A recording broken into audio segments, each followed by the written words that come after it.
आनंद मठ। आनंद मठ और ऋषियों की अनमोल धरोहर को संजोएं।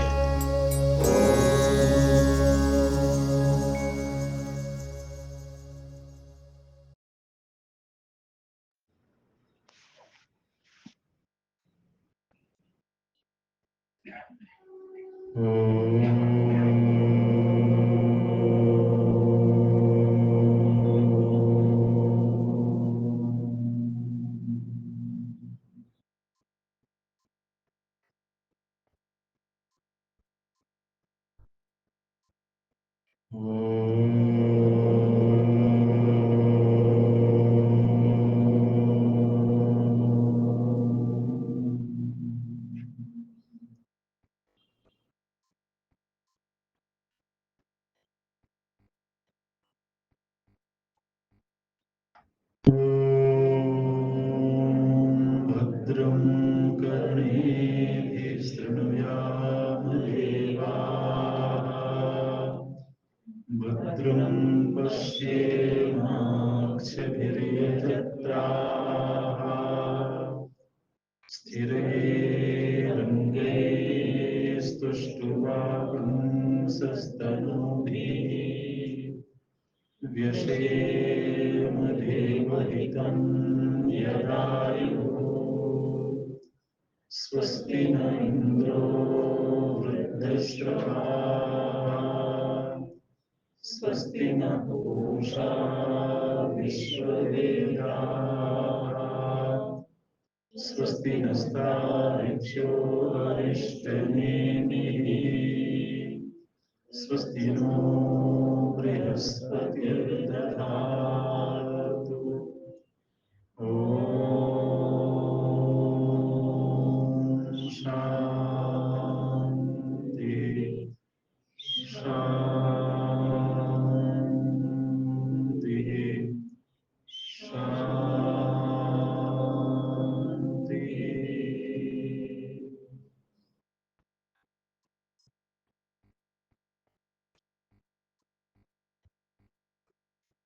सदाशिवसमारम्भाम्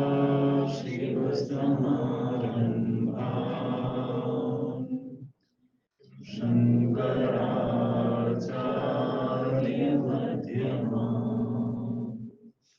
अस्मदाचार्यपर्यन्ताम् वन्दे गुरुपरम्पराम्।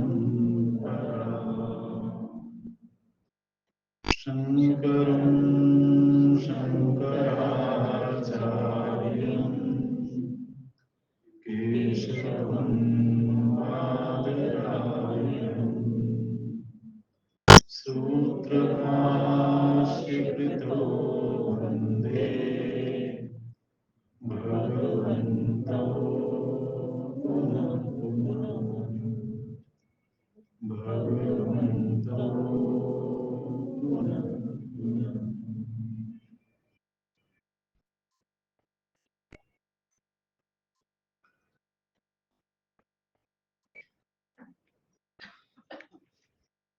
नमस्ते शङ्करानन्द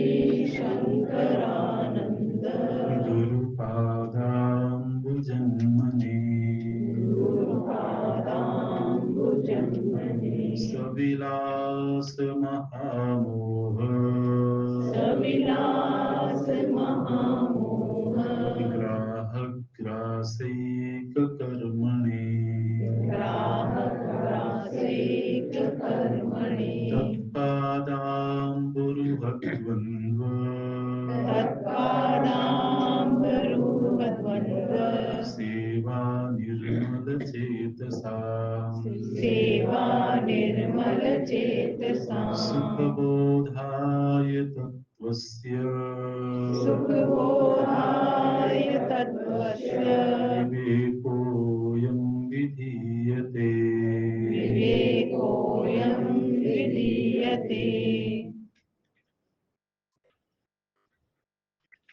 श्लोक संख्या 53 53।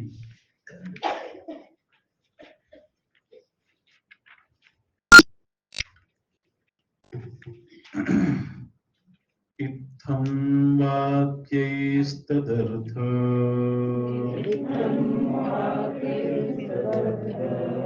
अनुसन्धानं श्रवणं भवेत् युक्त्या सम्भावितत्व युक्त्या संभावितत्व अनुसन्धानं मननं तु तत् अनुसन्धानं मननं तु तत् ताभ्यां निर्विचिकित्सेऽर्थे ताभ्यां निर्विचित्से चेतसः स्थापितस्य यत् चेतसः स्थापितस्य यत् एकतानत्वमेतद्हि एकतानत्वेति निदिध्यासनमुच्यते निधिध्यासनमुच्यते ध्यातृध्याने परित्यज्य ध्यात्रिध्याने परित्यज्य क्रमाध्येयैकगोचरम् क्रमागोचरम् निवातदीपवच्चित्तम् निवातदीपवच्चित्तम् समाधिरभिधीयते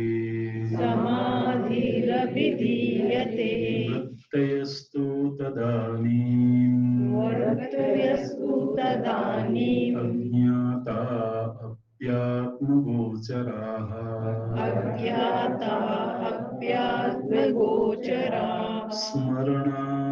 स्मरणादनुमीयन्ते स्मरणादनुमीयन्ते व्युत्थितस्य समुत्थितात् व्युत्थितस्य समुत्थितात् वृत्तीनामनुवृत्तिस्तु वृत्तीनां वृत्तिस्तु प्रयत्नात् प्रथमादपि प्रयत्नात् प्रथमादपि अदृष्टा सकृदभ्यास अदृष्टा सकृदभ्यास संस्कार सचिवात् भवेत् संस्कार सचिवात् भवेत् यथा दीपो निवातस्थ यथा दीपो निवातस्थ इत्यादिभिरनेकधा इत्यादिभिरनेकधा भगवानिममेवार्थम् भगवानिममेवार्थम् अर्जुनाय निरूपयत् अर्जुनाय निरूपयत् अनादाविह संसारे अनादाविह संसारे सञ्चितात् कर्मकोटयः सञ्चिता सर्वकोटि अनेन विलयं यान्ति अनेन विलयं यान्ति शुद्धो धर्मो विवर्धते शुद्धो धर्मो विवर्धते धर्ममेघमिमं प्राहुः धर्ममेमिमं प्राहुः समाधिं योगवित्तमाः समाधिं योगवित्तमाः वर्षत्येष यतो धर्म प्रशस्तेष्यतो धर्म अमृतधारा सहस्रशः अमृतधारा सहस्रशः अमुना वासनाजाले अमुना वासनाजाले निःशेषं प्रविलापिते निःशेषं प्रविलापते समूलोन्मूलिते पुण्य समूलोन्मूलिते पुण्य पापाख्ये कर्म संचये पापाक्षये कल्पसञ्चये वाक्यमप्रतिबद्धं सत् वाक्यं प्रतिबद्धं सत् प्राक्परोक्षावभासिते प्राक्परोक्षावभासिते करामलकवद्बोधम् करामलकवद्बोधम् अपरोक्षं प्रसूयते अपरोक्षं प्रसूयते परोक्षं ब्रह्मविज्ञानम् परोक्षं अपरोक्षं ब्रह्म विज्ञानं शाब्दं देशिकपूर्वकम् शाब्दं देशिकपूर्वकं बुद्धिपूर्वकृतं पापम् बुद्धिपूर्वकृतं पापं कृत्स्नं दहति वह्निवत् कृत्स्नं दहति वह्निवत् अपरोक्षात्मविज्ञानम् अपरोक्षात्मविज्ञानं शाब्दं देशिकपूर्वकम् शाब्दं देशिकपूर्वकं संसारकारणाज्ञान संसारकारणाज्ञान तमसश्चन्द्रभास्करः तमसश्चण्डभास्करः इत्थं तत्त्वविवेकं विधाय इत्थं तत्त्वविवेकं विधाय विधिवन्मनः समाधाय विधिवन्मनः समाधाय विगलितसंसृतिबन्धः विगलितसंसृतिबन्धः प्राप्नोति परं पदं नरो न चिरात् प्राप्नोति परं पदं नरो न चिरात् इत्थं तत्त्वविवेकं विधाय इत्थं तद्विवेकं विधाय विधिवन्मनः समाधाय विधिवन्मनः समाधाय विगलितसंसृतिबन्धः प्राप्नोति विगलितसंसृतिबन्ध प्राप्नोति परं पदं नरो न चिरात् परं पदं नरो न चिरात्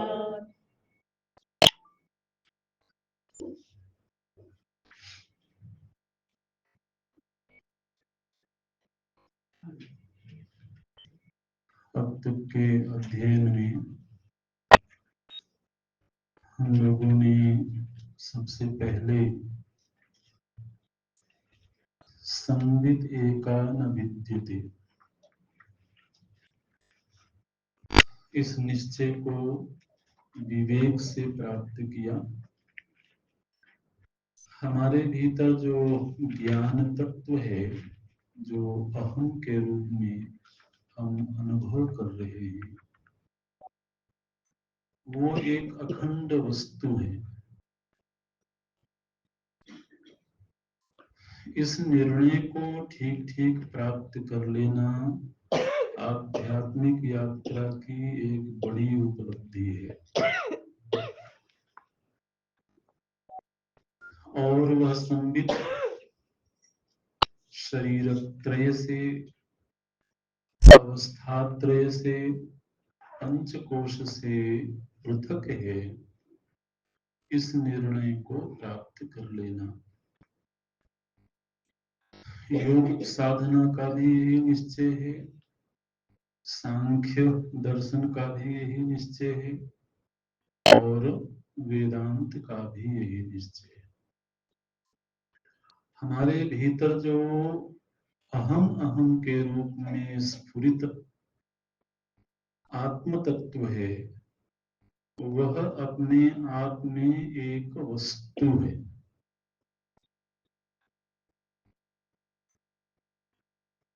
और वह स्वरूपतः चेतन है। ये निश्चय हमारे दार्शनिक जगत में भी सभी दार्शनिकों ने नहीं प्राप्त किया, और पाश्चात्य दार्शनिकों ने तो आत्मा को जड़ रूप में ही देखा। यहाँ तक कि हमारे दर्शनों में न्याय दर्शन भी आत्मा को स्वरूपतः चेतन नहीं मानता है। वो एक वस्तु है जिसमें कि संयोगज ज्ञान की उत्पत्ति होती है। मन इंद्रिय आदि के संयोग से ज्ञान प्रकट होता है, और उनका विच्छेद हो जाने पर ज्ञान का लोप हो जाता है। आधुनिक विज्ञान आत्मा शब्द का तो उच्चारण ही नहीं करता। उसकी दृष्टि में यह जो भूतों से बना हुआ अथवा मटेरियल से बना हुआ शरीर है, इसमें एक ज्ञान नाम की चीज संयोगज ही स्फुरित हो रही है। ऐसे संघात चेतना बोलते हैं, अगर थोड़ा शास्त्रीय भाषा बोली जाए तो। जैसे दो पदार्थों को आपस में मिलाया जाए तो उसमें कोई ना कोई प्रतिक्रिया होती है, कोई ना कोई उसमें प्रकट होता है कोई नया भाव। ठीक इसी तरह से शरीर में ज्ञान नाम की एक चीज प्रकट हो गई, लेकिन वह कोई शाश्वत वस्तु नहीं है। तो इन सब विचारों के बीच में सांख्य, योग, वेदांत और पूर्व मीमांसा ने भी किसी सीमा तक ये निश्चय किया कि आत्मा चेतन है। जैन दर्शन ने भी आत्मा को चेतन रूप में ही माना। बौद्ध दर्शन तो किसी के अस्तित्व को स्वीकार ही नहीं करता है, वह सर्वम शून्यम इस निर्णय पर पहुंचता है। तो चाहे कोई सचेत हो अथवा अचेत हो, उनका शाश्वत अस्तित्व नहीं है, ऐसा बौद्ध दर्शन का मत है। पाश्चात्य जो दर्शन है वो जड़वादी हैं। अन्य जो धर्मों की बात करें तो इस्लाम है अथवा ईसाई है, इन्होंने असल में तत्व चिंतन बहुत ज्यादा नहीं किया है। जीव के पूर्व जन्म को तो ये धर्म स्वीकार नहीं करते हैं, लेकिन इस जन्म के बाद इसका अस्तित्व हमेशा रहेगा, ऐसा वो मानते हैं। तो कोई व्यक्ति जब गंभीरता से इन विषयों पर अपने जीवन में चिंतन करता है, इसको महत्व देता है, तभी ये विषय उसके सामने आते हैं। अन्यथा तो जिस तरह का जीवन चल रहा है वो चल ही रहा है सभी का। तो इस निर्णय को प्राप्त कर लेना और इस निर्णय पर स्थिर हो जाना कि जिसको हम मैं के रूप में अनुभव कर रहे हैं, यह एक अखंड संबित है, एक ज्ञान नाम की वस्तु है जिसका किसी भी अवस्था में लोप नहीं होता है। अन्वय व्यतिरेक की भाषा में देखें तो इसका किसी भी अवस्था में व्यतिरेक नहीं होता है। जागृत में भी है, स्वप्न में भी है, सुषुप्ति में भी है और समाधि में भी है। हालांकि इन अवस्थाओं में शरीरों का व्यतिरेक हो जाता है। जिसका व्यतिरेक हो गया वह हमारा मूल अस्तित्व नहीं हो सकता है। तो ये सब विचार लोगों ने देखे हैं अब तक। 53वें श्लोक से वेदांत में साधना की प्रक्रिया क्या होती है, साधन क्या होते हैं, उनका निरूपण करते हैं। श्रवण क्या है? मुख्य रूप से वेदांत में श्रवण मनन निधिध्यासन ही प्रधान साधनाएं मानी गई हैं। तो श्रवण का स्वरूप क्या है? बोलते हैं इत्थम वाक्य ही तद अर्थानुसंधानम श्रवणम भवेत। वेदांत में केवल कान से सुनने को श्रवण नहीं माना गया है। इस बात पर ध्यान दीजिएगा। कान से सुन लेने मात्र को श्रवण नहीं कहते हैं। जब हम सुनते सुनते इस निश्चय को प्राप्त कर लें कि शास्त्र हमको क्या निर्णय सुनाना चाह रहा है। तो शास्त्र और गुरु के वचनों का श्रवण करते करते, अध्ययन करते करते जब हमारी बुद्धि इस निश्चय को प्राप्त कर ले कि संवित एका, चेतन वस्तु एक है और वह अखंड है, तो उस समय पर वह जो निश्चयात्मिका वृत्ति है उसको श्रवण बोलते हैं। श्रवण संपन्न तब हुआ जब शास्त्र के द्वारा बताए जा रहे अंतिम निर्णय को हमारी बुद्धि समझ जाए और उसे स्वीकार कर ले। देखिए बोलते हैं वाक्य ही तत् अर्थानुसंधानम, वाक्यों के जरिए, कौन से वाक्य, बोले इत्थम वाक्य, ये जो वाक्य हमने आपको सुनाए हैं तत्वमस्यादि, तो इन वाक्यों का श्रवण करते करते जब तद अर्थानुसंधानम, उनके अर्थ का अनुसंधान हो जाए, उनके अर्थ का निश्चय हो जाए, तो उस निश्चय को हम श्रवण बोलते हैं। यानी कोई जीवन पर्यंत सत्संग सुनता रहे लेकिन वो निश्चय तक न पहुंचा हो और उसे इस बात का बोध न हुआ हो कि वेदांत शास्त्र किस अंतिम सिद्धांत का प्रतिपादन कर रहे हैं, उस निश्चय तक न पहुंचा हो तो श्रवण अधूरा है। अच्छा, एक बार निश्चय हो जाने के बाद अपने आप भी भीतर से संदेह खड़े हो सकते हैं। विचार करेंगे तो संदेह खड़े होंगे।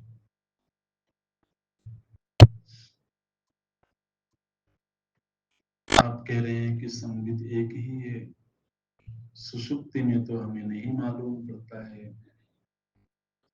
बाहर तो हमको जड़ प्रपंच मालूम पड़ता है।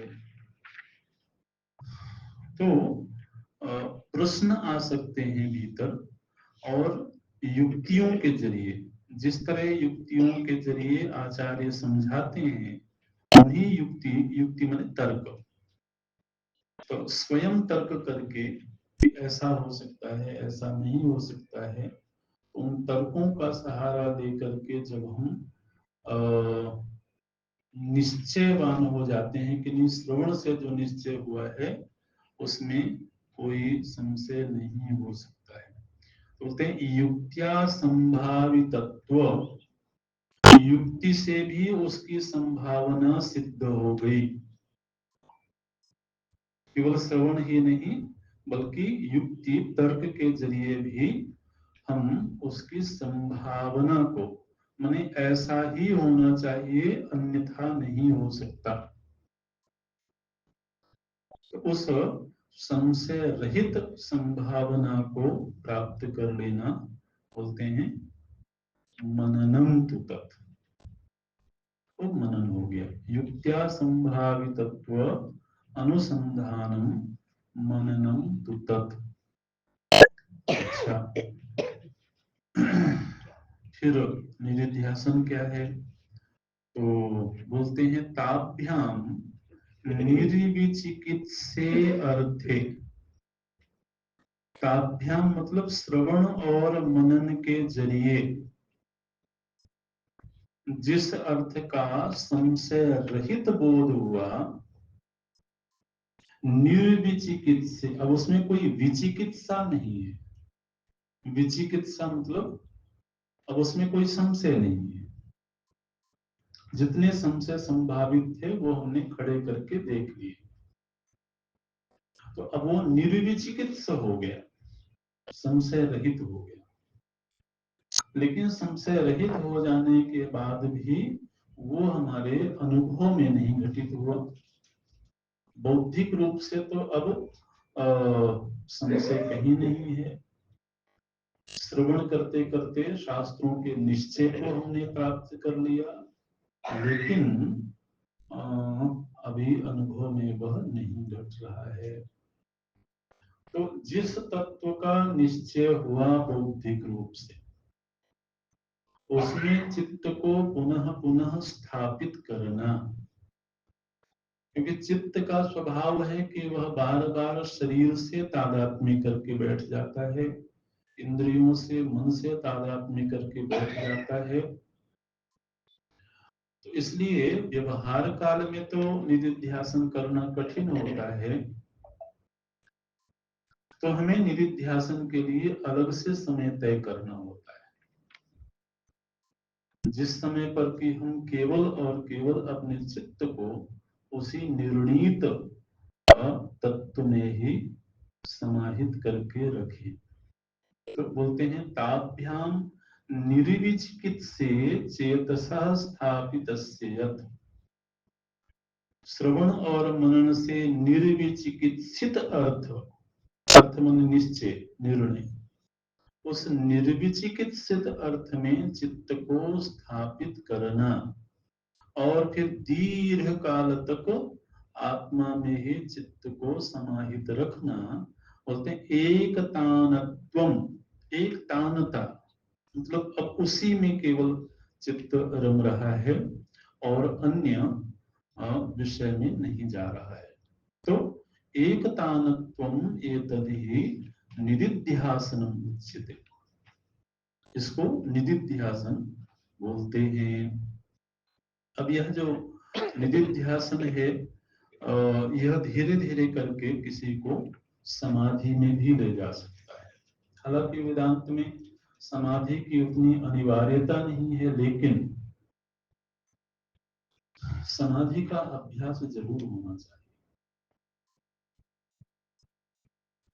जिस तरह से सेवा, भक्ति, धर्म ये सब चित्त की शुद्धि के साधन हैं, उसी तरह से समाधि का अभ्यास भी चित्त को इस बात के लिए तैयार करता है कि वह तत्व का साक्षात्कार कर ले।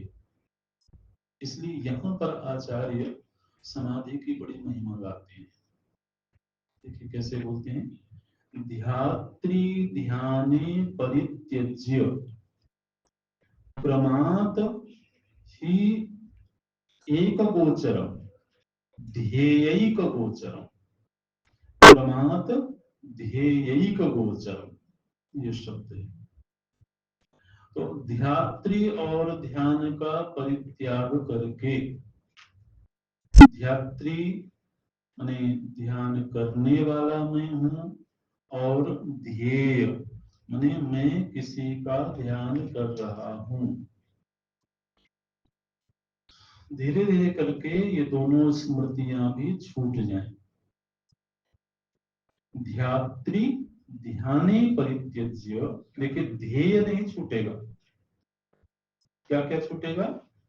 ध्यात्री और ध्यान, मतलब ध्यान करने वाला और ध्यान करने की जो प्रक्रिया है, माने ध्येय वस्तु में चित्त इतना तल्लीन हो जाए कि उसको ये भूल जाए कि कौन ध्यान कर रहा है, और ये भी भूल जाए कि ध्यान कर रहा है। देखिए ध्यान ध्यान की सार्थकता तो तभी है जबकि हम ये याद ना रखें कि मैं ध्यान कर रहा हूं। जब तक कर रहा हूं ये वृत्ति रहती है, तब तक उसमें कुछ न कुछ क्रिया का संसर्ग रहता है। कर रहा हूं, उसमें करते रहने का कर्तृत्व भी जुड़ा रहता है। तो मैं करने वाला हूं और मैं ऐसा कर रहा हूं, इन दोनों की विस्मृति हो करके और जिसका ध्यान किया जा रहा है केवल उसी का स्मरण रहे।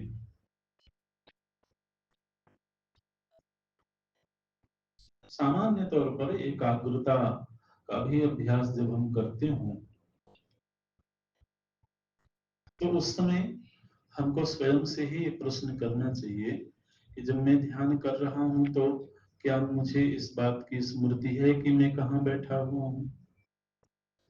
क्या मुझे इस बात की स्मृति है कि अभी समय क्या चल रहा है? क्या मुझे इस बात की स्मृति है कि मैं कुछ कर रहा हूं? अगर ये सब चित्त में सवार हैं तब तो हमारा चित्त एकाग्र भी नहीं हुआ, है ना? और आरंभ में ऐसा रहता है। धीरे धीरे करके उस चुने हुए विषय में चित्त इस तरह से लीन हो जाए कि व्यक्ति भूल ही जाए कि मैं कहीं बैठा हुआ हूं। और जब हम ध्यान करने बैठते हैं और हमने पहले से ही समय निर्धारित कर रखा हो, है ना, तब तो आप ये पक्का मानिए कि ध्यान तो नहीं होगा।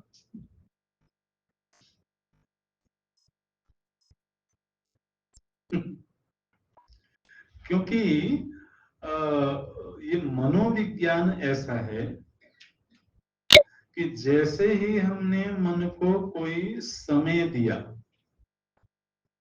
आप इस बात का तो अनुभव करते ही होंगे जीवन में कि हम रोज चाहे भले सुबह 6 बजे उठते हों, 7 बजे उठते हों, लेकिन अगर हमको कल 5 बजे उठना है, कहीं जाना है या कोई कार्यक्रम है, कुछ है, तो बिना अलार्म लगाए हम मन में ये भाव कर लें कि 5 बजे उठना है, तो 5 बजे वो भीतर अलार्म बज जाएगा।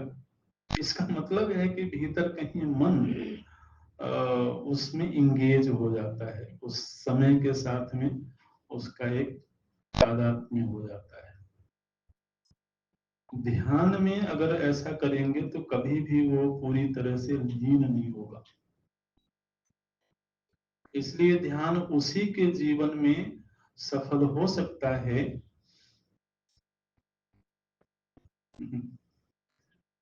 जो दुनिया के लिए नकारा हो गया।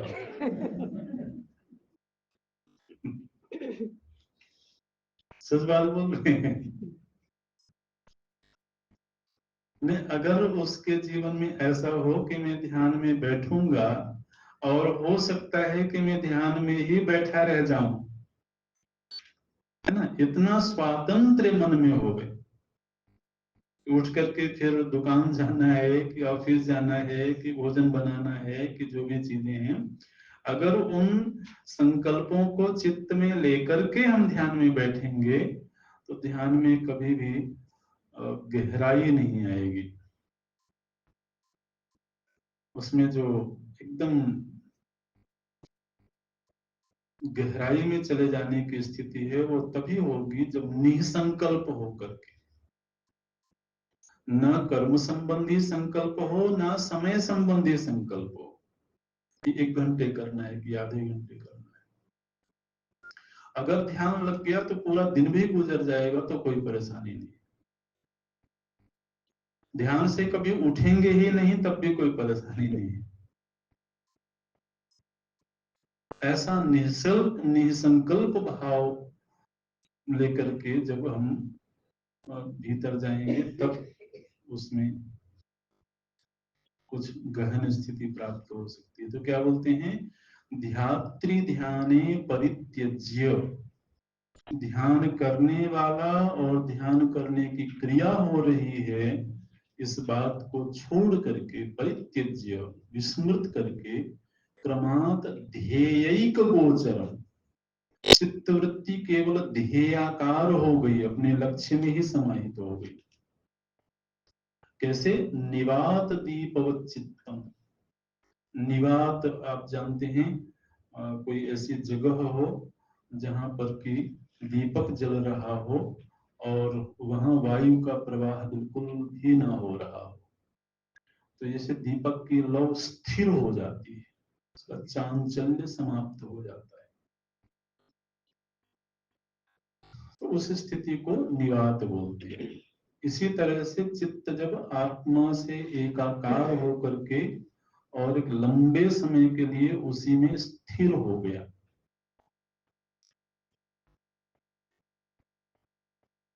वह समाधि की स्थिति है।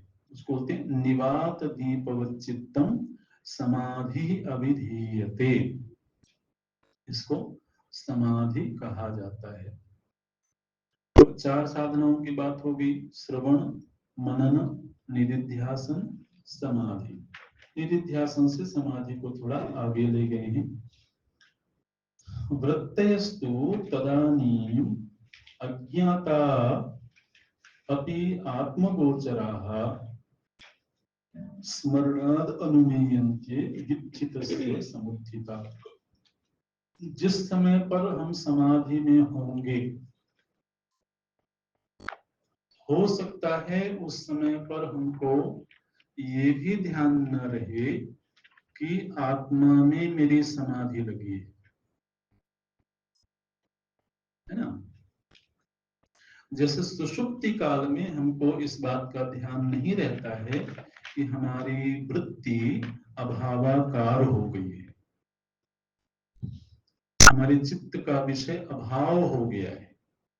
तो अभावाकार वृत्ति है, यह सुषुप्ति काल में पता नहीं लगेगा।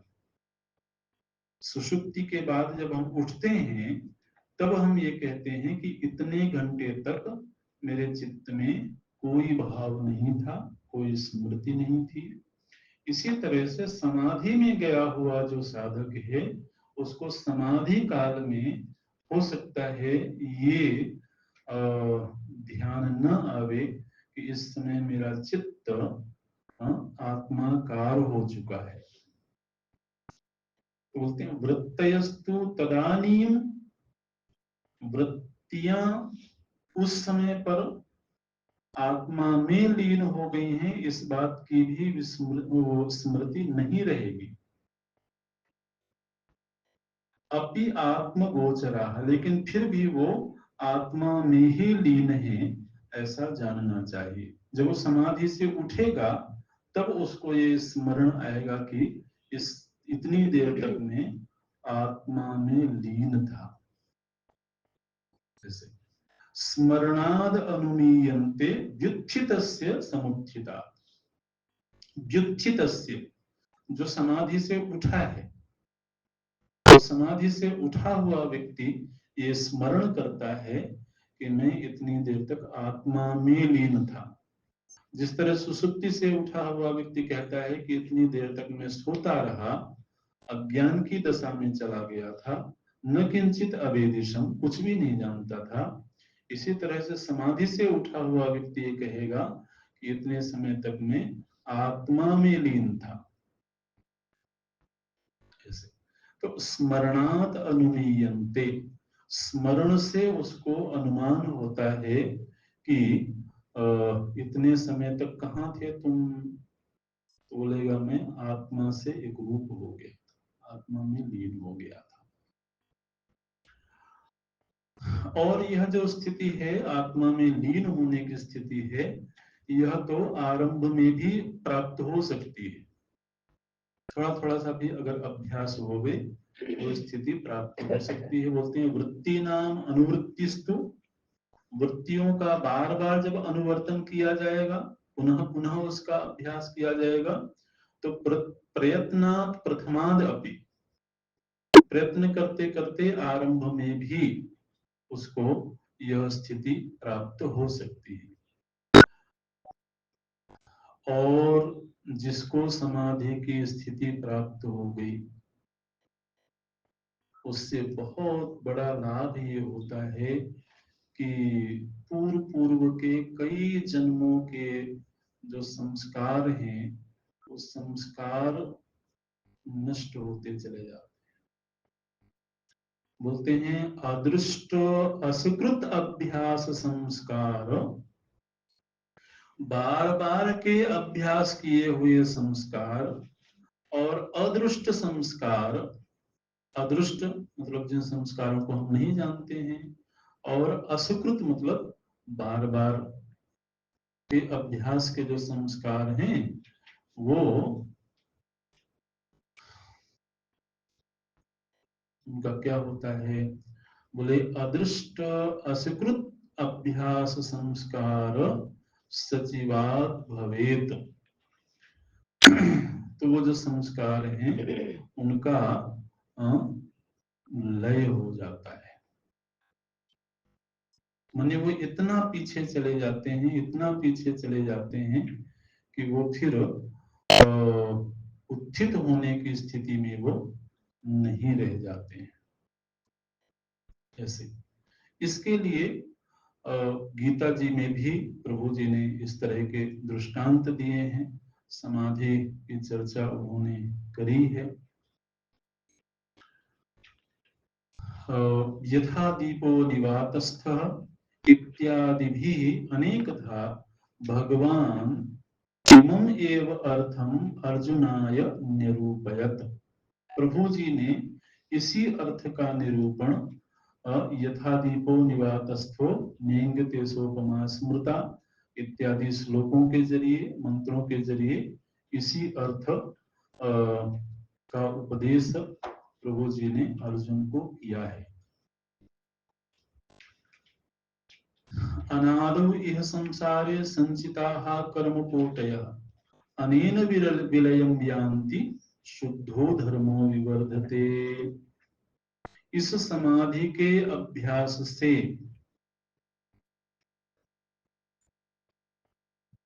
केवल संस्कारों का ही लय नहीं होता है, बल्कि अनादौ इह संसारे, इस अनादिकालीन संसार की यात्रा में कर्म कोटयः संचिताः, करोड़ों कर्म जो हमने संचित कर रखे हैं, अनेन विलयम यान्ति, इस समाधि के अभ्यास से उनका भी विलय होता चला जाता है। हमने पीछे चर्चा करी है कि जन्म में अज्ञान तो मूल हेतु है ही, लेकिन उसके साथ साथ कर्म और संस्कार इन दोनों की भूमिका होती है हमको योनि प्रदान करने में। अगर हमको इस शरीर को छोड़ के पुनः दूसरा शरीर ग्रहण करना है, तो शरीर ग्रहण करना है, ये तो अज्ञान रहेगा तो करना होगा, है ना। अज्ञान जब तक है तब तक शरीर तो मिलते रहेंगे। तो जन्म मिलना, इसका मुख्य हेतु है अज्ञान। लेकिन कौन सी योनि में जन्म मिलेगा उसका निर्धारण संस्कार और कर्म करते हैं।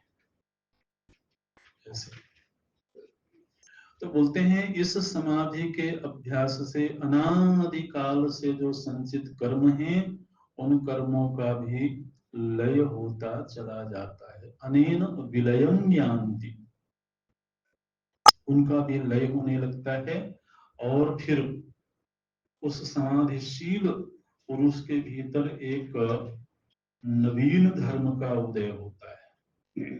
शुद्धो धर्मो विवर्धते,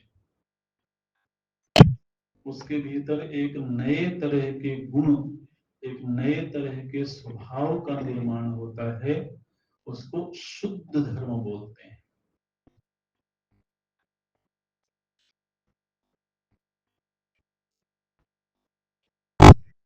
जैसे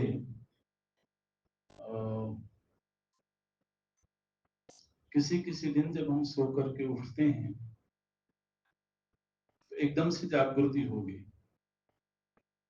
एकदम से उठ गए और फिर लगता है कि मुझको कुछ करना है। लेकिन कभी कभी ऐसा होता है कि सो करके उठ गए और चित्त में अभी सोने का भाव बना हुआ है, तो वो जो सोने का भाव है वह पुनः पुनः हमको कहता है कि अभी और सो जाओ, अभी और सो जाओ, है ना। तो वो जो पुनः सुलाने वाली वृत्ति है, वो कौन सी वृत्ति है? वो सुसुप्ति से निर्मित वृत्ति है। सुसुप्ति में सुख मिल रहा था तो उससे एक वृत्ति का निर्माण हुआ, एक भाव का निर्माण हुआ। जो भाव जैसे ही हम अवस्था बदलते हैं, वो भाव पुनः चाहता है कि हम उसी पूर्व स्थिति में चले जाएं। तो इसी तरह से समाधिशील व्यक्ति जो होता है वह पुनः पुनः समाधि में जाना चाहता है, उसको शुद्ध धर्म बोलते हैं। वह आत्मा से व्यतिरिक्त और कहीं जाना नहीं चाहता, कोई व्यवहार नहीं करना चाहता है, कुछ सोचना नहीं चाहता है।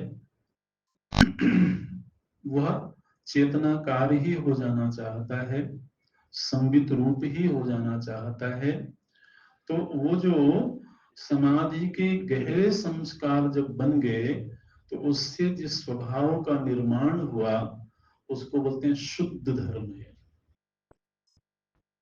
जैसे कोई निरंतर जप करता रहे तो जप करते करते एक स्वभाव बनता है, और वह स्वभाव हमको अनजाने में ही पुनः जप में ही लगा देता है। ऐसे तो उसको शुद्ध धर्म बोलते हैं। बोलते हैं शुद्धो धर्मो विवर्धते।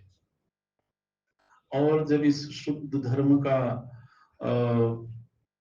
संचय हो गया, बड़ी सुंदर भाषा बोलते हैं, बोले वह जो शुद्ध धर्म है वह मेघ का रूप धारण करता है, और फिर उस मेघ से अमृत की वर्षा होती है। धर्म मेघम इमं प्राहुः समाधिम योग वित्तमा। योग को जानने वाले जो महापुरुष हैं, योगी हैं, उन्होंने इस धर्म को मेघ कहा है। ये धर्म मेघ है।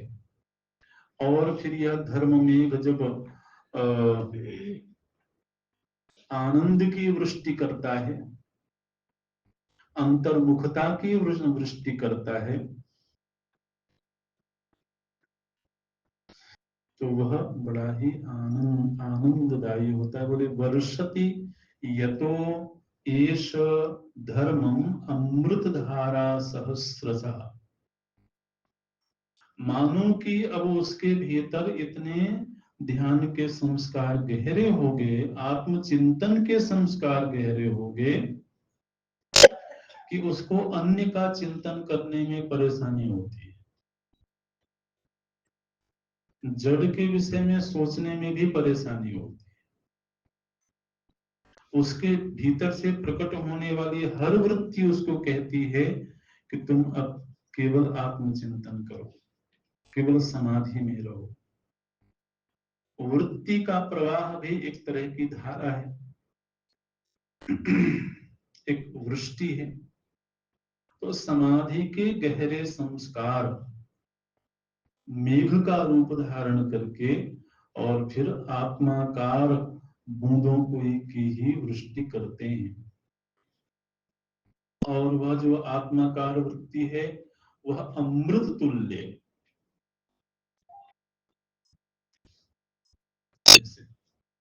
तो जिस किसी भी चीज में रस आ जाए ना, दीर्घकालिक अभ्यास से प्रभु जी की सगुण लीलाओं का दर्शन करते करते, श्रवण करते करते भाव बन जाए, नाम जप करते करते भाव बन जाए, है ना, तो फिर वो और कुछ करना नहीं चाहता है। अनेक संत हैं जो क्षेत्र संन्यास ले लेते हैं। जैसे वृंदावन में कोई संत रह रहे हैं तो उन्होंने क्षेत्र संन्यास ले लिया कि हमको इस वृंदावन परिक्षेत्र से बाहर नहीं जाना है, और हृदय में भक्ति है, उपासना है। तो अगर कभी उनको मजबूरी में उस क्षेत्र से निकल के बाहर जाना पड़े तो उनको तकलीफ होती है। तकलीफ होती है मतलब संकल्प खंडित हो जाएगा इस बात की नहीं, उनके मन में ही तकलीफ होती है, वो जाना ही नहीं चाहता है। ऐसे क्यों? क्योंकि एक भाव बन गया, वो प्रगाढ़ हो गया, गहरा हो गया। तो समाधि भी एक क्षेत्र है, उस क्षेत्र को छोड़ के बाहर जाना चलना चाहे तो बोलते हैं धर्म में गमिमं प्राहुः समाधिम योग वित्तमाः वर्षत्यस्य यतो धर्मम अमृत धारा सहस्रशः। तो एक ऐसे धर्म की वृष्टि होती है जो केवल और केवल तत्व चिंतन में ही रस देती है, उससे भिन्न किसी वस्तु में उसको रस नहीं मिलता है। और वह वृष्टि धीरे धीरे करके हमारे भीतर की जितनी भी सांसारिक वासनाएं हैं, उन वासनाओं का वह प्रक्षालन कर देती है। गर्मी के दिनों में धूल उड़ती है तो वृक्ष के पत्ते बड़े मलिन हो जाते हैं, और एक दो दिन वृष्टि हो जाए बिल्कुल नवीन जैसे मालूम पड़ते हैं। तो ऐसे ही हमारा मन सांसारिक वासनाओं से मलिन हो गया, मैल चढ़ गई उसमें। समाधि की जब वृष्टि हुई तो उस अमृत वर्षा ने चित्त के मैल को धुल दिया। बोलते हैं अमुना वासना जाले निःशेषम प्रविलापिते। अमुना, अमुना मतलब इस वर्षा के द्वारा, इस अमृत वर्षा के द्वारा वासना जाले, वासनाओं का जो जाल बना हुआ है हमारे चित्त में, उसको निःशेषम प्रविलापिते, पूरी तरह से लीन कर दिया, निर्वासन हो गया चित्त। जैसे, और न केवल वासनाओं का ही लय हुआ, बल्कि समूलोन्मूलिते पुण्य पापाख्ये कर्म संचय, पुण्य और पाप रूप कर्मों का संचय है वो भी समूल उन्मूलित, मूल सहित उनका उन्मूलन हो गया। उन्मूलन शब्द आप जानते हैं, है ना? मूल के सहित उनका लय हो गया। अच्छा, तो ये संस्कार और पाप पुण्य रूप कर्म, ये दो ऐसे जाल हैं जिन्होंने चित्त को चारों तरफ से घेर रखा है, जकड़ के रखा है। इसलिए तत्व श्रवण होने के बाद भी वह चित्त साक्षात्कार नहीं कर पाता है, तत्व साक्षात्कार नहीं कर पाता। जब इस दीर्घकालिक समाधि के अभ्यास ने चित्त की मैल को धुल दिया, उसके बाद जिस तत्व का हमने परोक्ष रूप में ज्ञान प्राप्त किया था, बोलते हैं वाक्यम अप्रतिबद्धम सत प्राक परोक्षावभासिते। पहले हमने परोक्ष रूप में जाना था। परोक्ष रूप में का मतलब है एक संगीत है, वह अखंड है, वह शरीरों से भिन्न है, अवस्थाओं से भिन्न है, उसको अभी हम भीतर अनुभव नहीं कर रहे हैं। एक आत्मा ऐसी है, तो एक तरह से परोक्षता बनी हुई है, और वही आत्मा ब्रह्म है, ये भी सुन लिया। लेकिन सुनने के बाद में भी ऐसी आत्मा नाम की चीज है, वो मैं ही हूं, अभी ये घटना नहीं घटी। तो जब तक साक्षात्कार नहीं हुआ है तब तक जो आत्मज्ञान है उसको परोक्ष ज्ञान बोलते हैं। अब वह परोक्ष ज्ञान अपरोक्ष कब होगा? अपरोक्ष मतलब अनुभव का विषय कब बन जाएगा? जब चित्त से ये मैल मिट जाएगा। बोलते हैं फिर वाक्यम अप्रतिबद्धम, जो हमने महावाक्य सुना, उस महावाक्य श्रवण से अब जो प्रतिबंध था वो प्रतिबंध मिट गया। तो प्राक परोक्षावभासित, पहले जो हमको परोक्ष रूप में ज्ञान हुआ था, अब करामलकवद बोधम अपरोक्षम प्रसूयते, अपरोक्षम बोधम प्रसूयते। अब वह बोध अपरोक्ष हो गया, बिल्कुल स्पष्ट स्पष्ट मालूम पड़ने लगा कि मैं वही अखंड ब्रह्म तत्व हूं।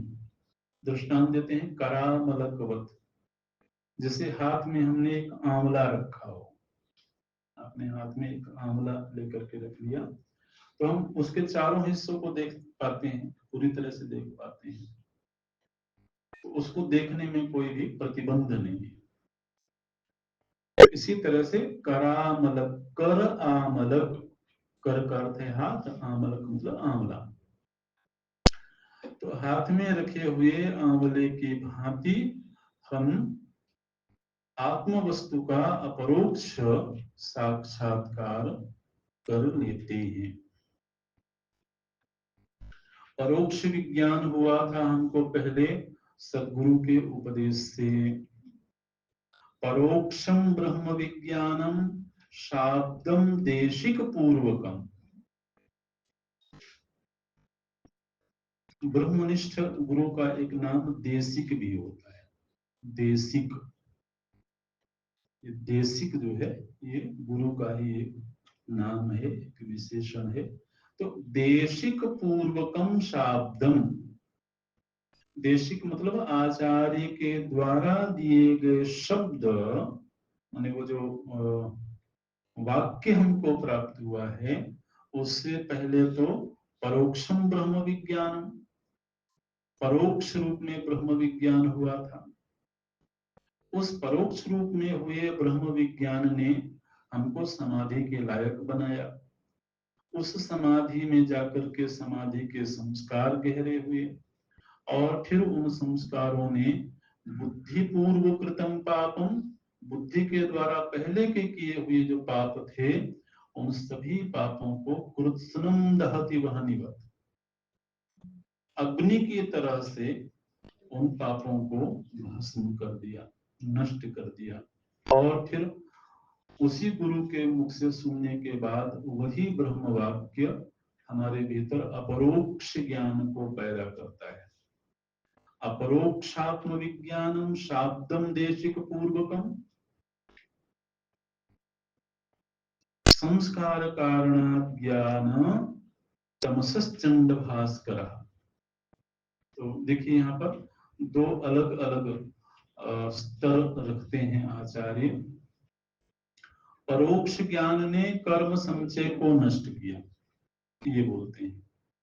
फिर अपरोक्षात्म विज्ञान, ये जो अपरोक्ष आत्मविज्ञान हुआ, इसने संसार कारणम अज्ञान, संस्कार का वो संसरण का जो कारण रूप अज्ञान है, उस अज्ञान तम को, अज्ञान रूपी अंधेरे को प्रचंड भास्कर की तरह उदित होकर के नष्ट कर देती है। तो अज्ञान का नाश तो वास्तव में अपरोक्ष ज्ञान ही करता है। परोक्ष ज्ञान हमको समाधिशील बना देगा, हमारे भीतर के कर्म और वासनाओं को शिथिल कर देगा, लेकिन अपरोक्ष ज्ञान ही पूरी तरह से फिर अज्ञान को नष्ट करता है। इस तरह से तो अंतिम श्लोक है, इत्थं तत्व विवेकम विधाय, इस तरह से तत्व विवेक का हमने आपको उपदेश किया। विधिवत मनः समाधाय, जब भी कोई साधक इस विवेक के अनुसार मन को समाहित करेगा, पुनः पुनः इस विवेक को करेगा, तो विगलित संस्कृति बंध, तो संसार के जितने भी बंधन हैं वो सब विगलित, वो सब टूट जाएंगे। और प्राप्नोति परम पदम नरो न चिरा, फिर वह मनुष्य शीघ्र ही परम पद को प्राप्त कर लेगा, और उसे फिर कोई और विलंब नहीं होगा। न चिरात, चिरकाल मतलब दूर तक, न चिरकाल, चिरकाल में नहीं, शीघ्र ही उसको परम पद की प्राप्ति हो जाएगी। तो दीर्घ काल क्यों लग रहा है, चिरकाल क्यों लग रहा है? क्योंकि हम समाधि नहीं करते हैं, क्योंकि समाधि के संस्कार गहरे नहीं होते हैं, उन संस्कारों से वासनाओं का लय नहीं होता है, कर्मजाल का लय नहीं होता है। इसीलिए श्रवण करने से परोक्ष ज्ञान तो धीरे धीरे करके हो जाता है, लेकिन वह अपरोक्ष नहीं हो पाता है। इस तरह तो यहाँ ये अध्याय संपन्न होता है। भगवत कृपा से हम लोगों ने निर्विघ्न इस सत्संग सत्र को संपन्न किया। ओम